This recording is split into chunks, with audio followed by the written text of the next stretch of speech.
Hi, I'm Dr. Tim Weir, and I gotta tell you, I love life. But when I'm not being a husband, a father, a grandfather, an author, or a practicing chiropractor, I'm the host of the television show Loving Life with Dr. Tim Weir. I love to cook. I love to travel. I like to spend time with people who do what they love and love what they do. Join me and Elvis for the next 30 minutes as we help you discover how to love life. Hey, welcome to this episode of Loving Life. We're kind of going back into the archives again. We're going to be talking about beer and breweries. And I'm actually going to start off with going back to Bull City Brewery and Burgers. Wow, the food there is absolutely fabulous. My friend Seth is there. So stay tuned because we're going to go check out Bull City. So here we are. We're right in the brewery where the brew is made. Yes. Now, I know some of you are thinking, well, beer is not that good for you. Listen, if you're drinking soda drinks, those are not good for you. Beer is really a fairly natural drink. Very natural. There's only 4 ingredients, no preservatives at all. Water, hops, barley, yeast. That's it. Beer has vitamins and protein in it, but you just have to drink a lot to get your RDA. To get what you need. Yeah. Absolutely. So take me from step 1 to where there's nothing to where we have beer. All right. So all of our barley is stored in the back of the restaurant. We have our mill back there. We crack the barley open. It comes across the ceiling here in a conveyor, and it drops down into this tank. And what we're doing is we're adding hot water and barley, and we're creating a mash. We collect all the liquid from that, which is sweet from all the sugar. It goes into the kettle. We boil it with hops, cool it down, put the yeast in. The yeast eat the sugar. 2 weeks later, we've got an ale ready to drink. Wow. It's delicious. And then so that's in here 2 weeks? No, this is the brewing house. It takes 6 hours. Okay. Then from here, it goes into these fermenters. And in these fermenters, 6 weeks later for a lager, 2 weeks for an ale. You can hear a bubbling bucket right now. Yeah. That is carbon dioxide coming off the yeast eating Wow. the sugar right now. That's fermentation. Right behind us. Yeah. All these tanks are full of beer right now. So let's see what this looks like when it Taste comes some out. beer. Absolutely. One of the things that makes a brew pub so great is that everything is fresh. Yeah. I mean, you're drinking the beer right from where it's brewed. So it's like bread. You go to the bakery because the bread coming out of the ovens is the freshest you can get. This is essentially bread. You take the hops out, and you've got flour, water, yeast. That's You're true. making bread. Would you hold that, sir? Liquid bread. All right, let's taste some beer. This is a lager called a Märzen. Märzen is a German lager, a lot like an Oktoberfest. If you hold that one, I'm gonna give you this one because that first one's gonna have a little extra yeast in it, just clearing the valve there. Really? All right, so we'll give it a second to settle. You can see it. So this is unfiltered, right off the tank. This is a delicious lager. Essentially, this is Oktoberfest beer. When you brew this beer in the fall, you call it an Oktoberfest. Because it's so good, you want to brew it twice a year. When you brew it in the spring, you call it a Märzen. It's a little secret in the German brewing world, yeah. So, Prost.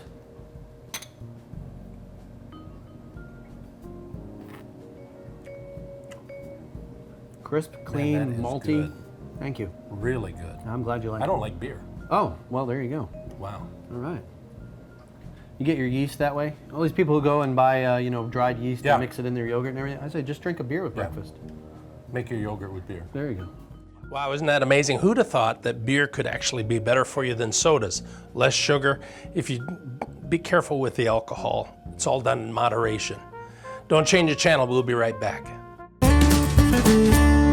Hey, welcome back to this episode of Loving Life. We're talking about beer and breweries, and this time we're going back to White Street Brewery in Wake Forest, North Carolina, and talking to our buddy Dino there, talking about all the different flavors that you can experience.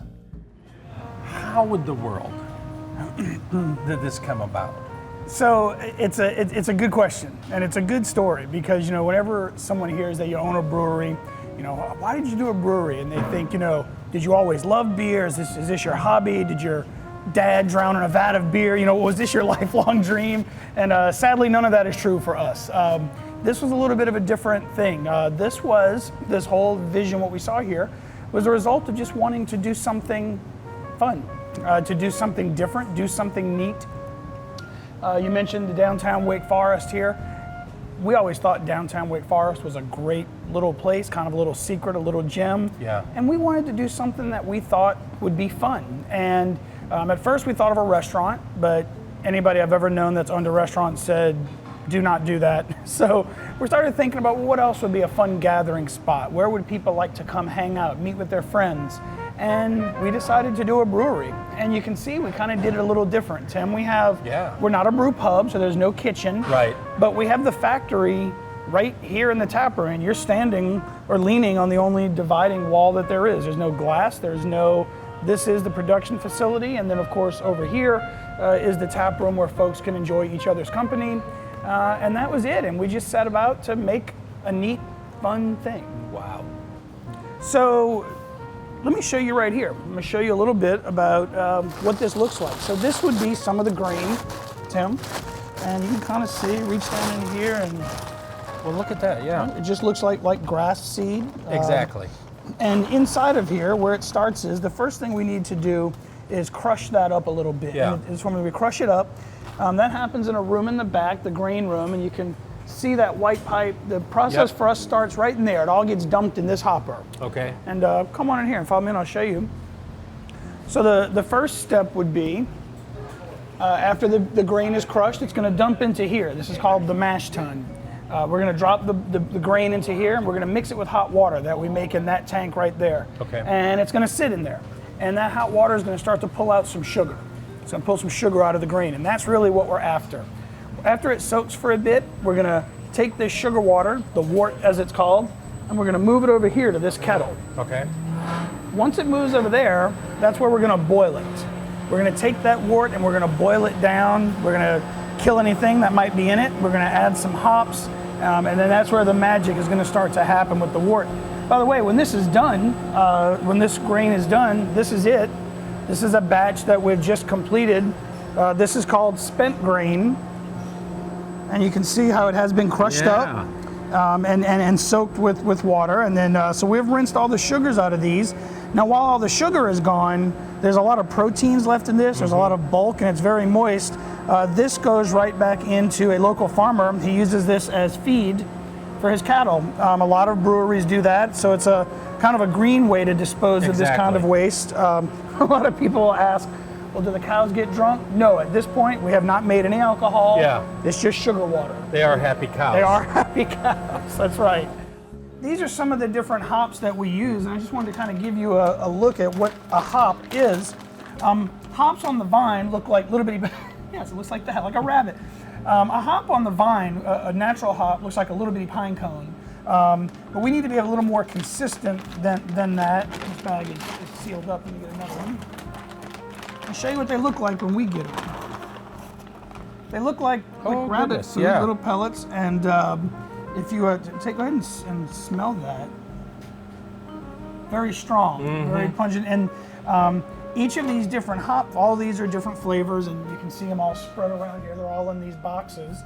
Each one has a different flavor and a different thing that it will do to the beer, different elements, and so it's really kind of fun. It's a lot like cooking, more ingredients to play with. So that's the different flavors of beer come from the different grains, the different hops, and all of it put together. That's exactly correct. And the hops also add the bitterness of beer. Without the hops, the beer would be way too sweet to drink. It would be terrible without it. So the hops add the bitterness and a lot of the flavoring. That's exactly right.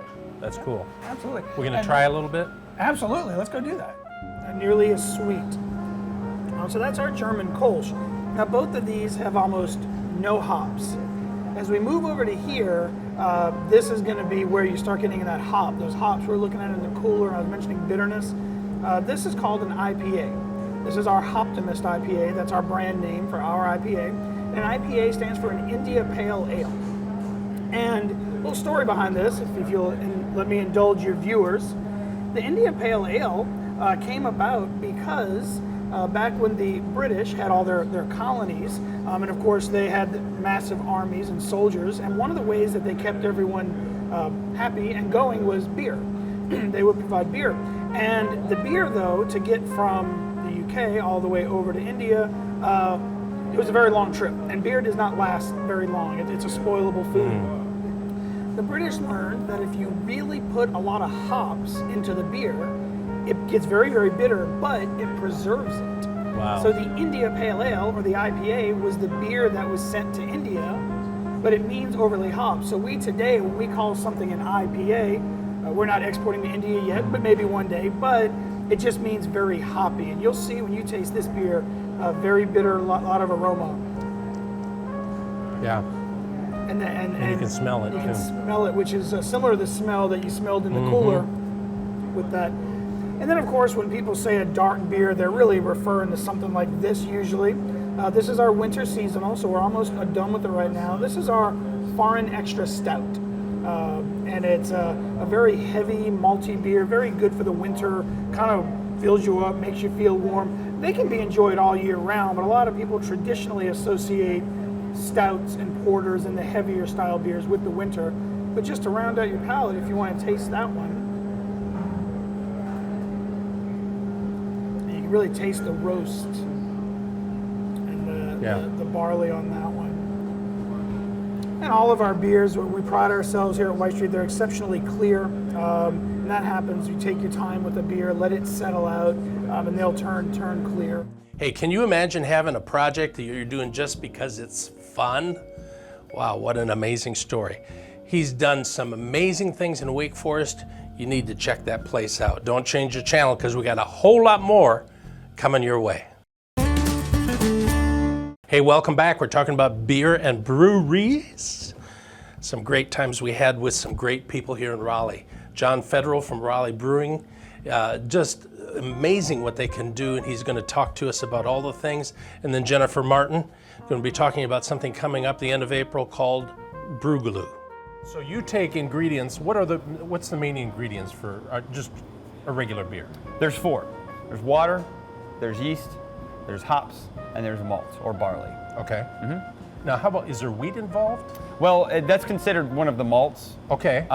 So you have barley, you have wheat, you have oats, rye, corn, rice.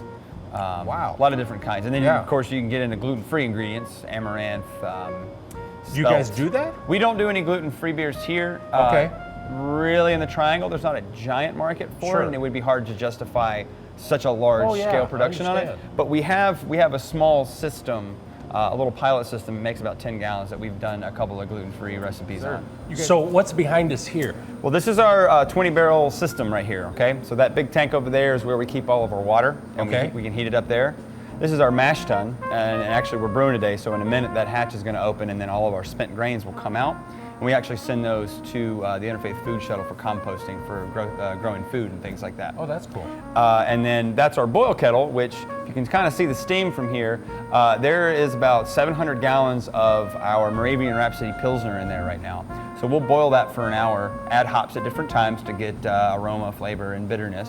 And then we'll actually send that beer through that small heat exchanger right over there, where we pump cold water through. Okay, so cold water comes in, the hot wort, which is beer before it's beer, goes this way. The wort comes out cold, the cold water comes out hot, and we return it back to the hot liquor tank for use for cleaning. And then that will actually run through this hose right here, right into that fermenter right there. And then we put yeast in there, and then alcohol is made, and good times are had. So it starts here, then it goes there? Mm-hmm. Yes, sir. Wow. So through all of these pipes and pumps underneath and valves and everything like that, we can control where we send the wort. So before we do that, we have to clear it, make sure there's no proteins or hot particles, or grain particles or anything like that. So that's called recirculation or vorlaufing. And so that pops up through the top, and that's what that arm is for. So we're able to kind of recirculate it to the point where it comes out clear. Once it does that, we can redirect it into the boil kettle. So where did the first beer come? Who made Who made the first beer? Well, technically it happened on accident. So in what is believed to have happened is in Mesopotamia, someone was walking and saw some barley in a container which had probably recently rained, so it had gotten wet. And then through natural fermentation, which yeast in the air kind of fell on it, fermented that soup that was in there, and they maybe smelled funny or something like that, and said, "Oh, what happens if I drink it?" And they drank it, and that's pretty much when the first beer was created. Now, if your question is related to when was the first time that beer making was documented, we're looking into the 1300s, early 1300s, is when that happened. Was it the Germans or? It was that general area. Really? A lot of monasteries. They got hooked on it. They got hooked on it. Well, what you'll find is most of the time those texts are from monasteries because they were learned people and they were making beer for sustenance, and they would keep track of what they were doing.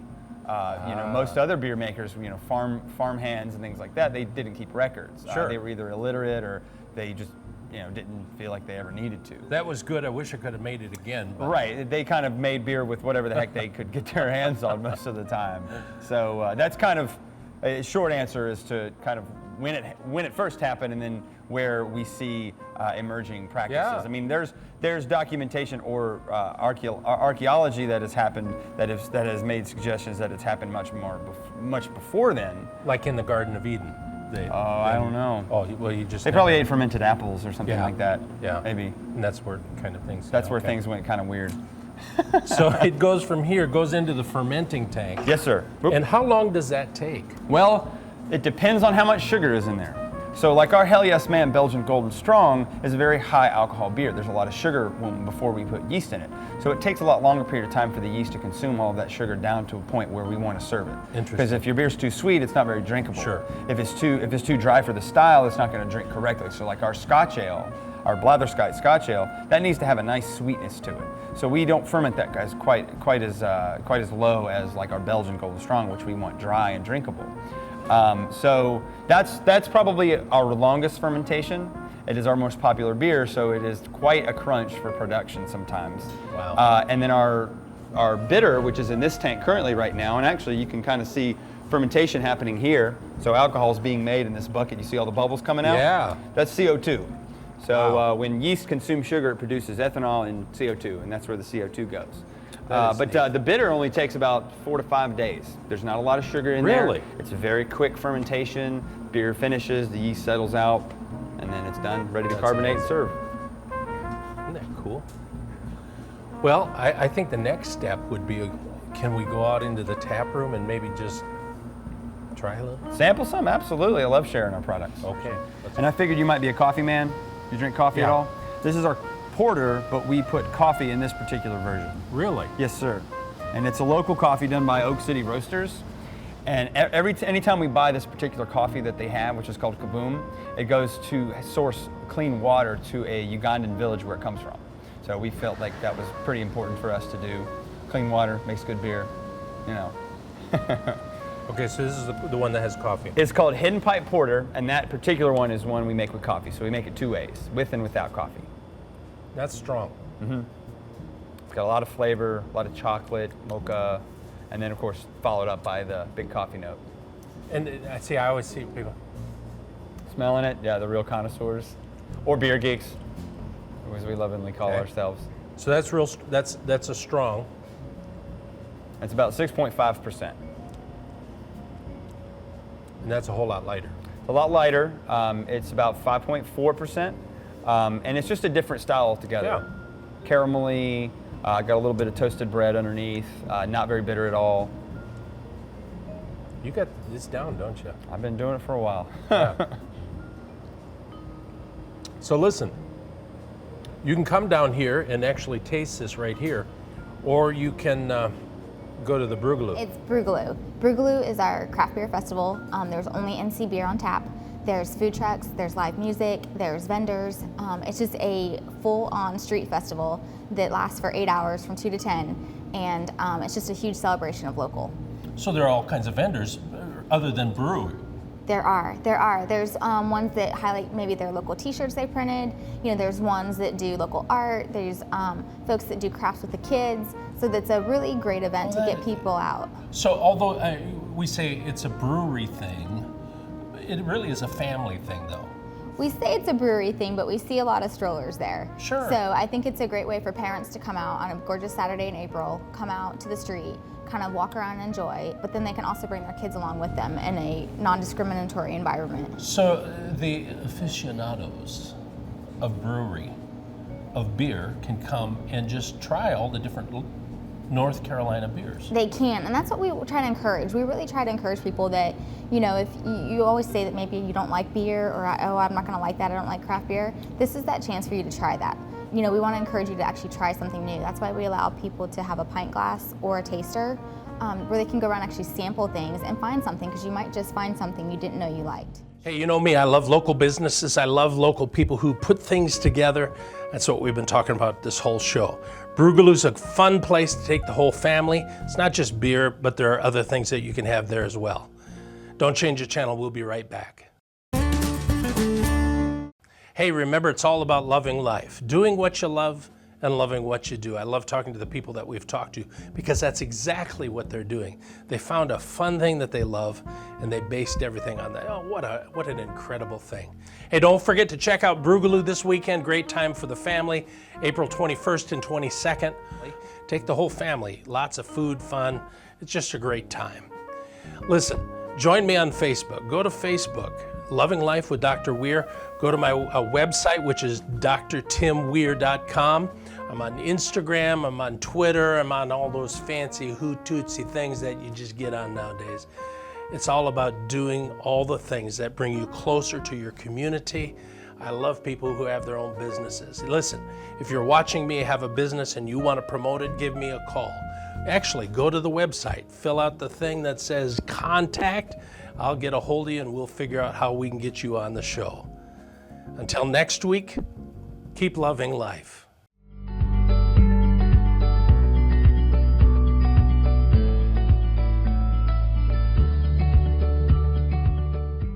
You out there in television land, boys and girls, grab your Bob Ross painting kit. I'm going to be back with my good buddy. Come by my office on Falls. I forgot where I work. Hey, I hope you're owning all kinds of stocks and bonds, and I hope you're enjoying life. An older guy that's overweight. Where's he coming in next? Yeah, he's coming in next. Do I get to do any beatboxing? You do in your life that you, crap, never mind. We gotta wait for Mike.